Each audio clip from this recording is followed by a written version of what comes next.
I'm here today to talk to all of you guys about team sports and for you as the audience to understand and grasp the whole concept behind team sports and sports in general.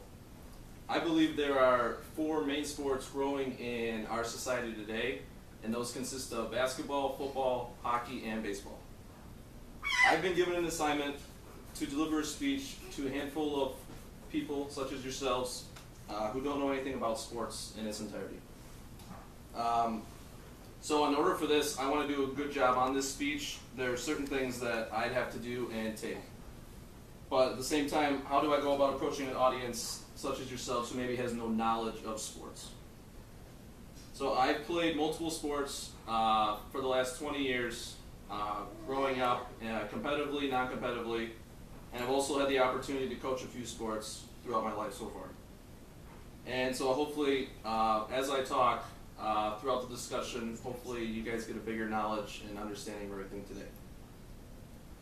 Is there a certain sport that is better than others, or are they all different and unique in their own way?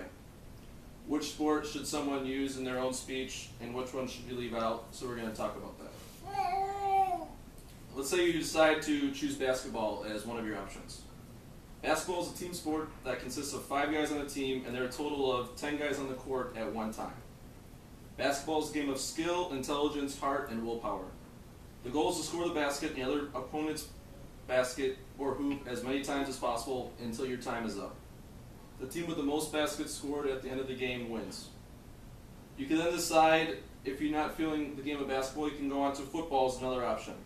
Football is another team sport which compiles of various numbers of players on each team depending upon the level of competition. Obviously, professionals will have more players on a team than, say, a high school team. Football is a game derived of talent, driven, hard work, and size. The goal here is to score as many points as possible by crossing the other team's end zone as often as you can.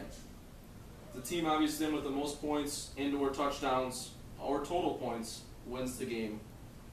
There are a few problems, however, with this sport.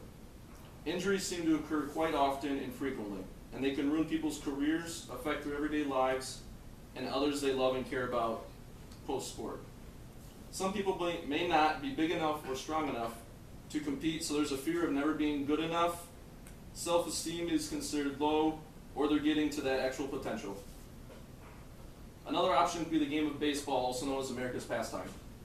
Baseball is a team which has 2 teams involved, of course, as do all these other sports that we will talk about. And the one team has 9 players in the field, and the other has 1 person in the batter's box, known as the batter. Baseball is solely a game of learned behaviors which consist of hard work, a drive to be the best, and overcoming obstacles and fears that one may have possessed in the past, as well as raw talent and skill level. The object of this game is to score as many runs before all 9 innings are up. Both teams get to bat as many times as they humanly possible. Each team gets 3 outs per half inning, and it's a game of chance and decision making. The last sport that I will talk to you about today, I believe, is the risen sport, and the one that's coming all the way from up across the border in Canada is hockey. Hockey is purely a violent, hard-hitting game which makes up line changes, constant moving, hitting, and fighting. There are 5 players per team, 6 if you include the goalie in the net, and you have subs on your bench that the coach derives and brings them in at certain times. To play hockey, one must know how to ice skate, hold a hockey stick, and be able to dribble a puck on the stick as well as pass and shoot. There are no restrictions really for this sport, other than that you don't mind being hit, dishing out hits, and your risk of injury is seriously high, more than any other sport. The purpose of hockey is to play as a unit, communication, and always have your head up because you never know where someone is coming from or going to.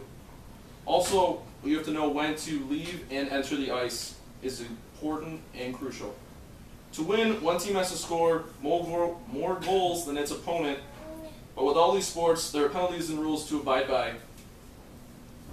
Well, now you've been given an assignment to deliver this speech on team sports, and I feel like I've addressed some of the main guidelines and points to each sport. Now you know a little bit more about some of the main sports and growing sports in our nation today and how they are played and organized. Also, you are now aware of what is needed to compete in these sports and how they are scored to succeed. If you use the suggestions and take to heart what I've provided for you, there's no reason why you can't try all these sports and possibly excel in one, some, or all if you put your mind and body into it. I used 7 sources, 5 books, and 2 articles. The books were The Boys of Summer by Roger Kahn, Ball 4 by Jim Bouton, Friday Night Lights by H.G. Bissinger, The Game by Ken Dryden, The Breaks of the Game by David Halperston, and the articles were Why Kids Benefit from Playing Sports by Mary Forgin, and The Benefits of Team Sports by Lucy Rector Flippou.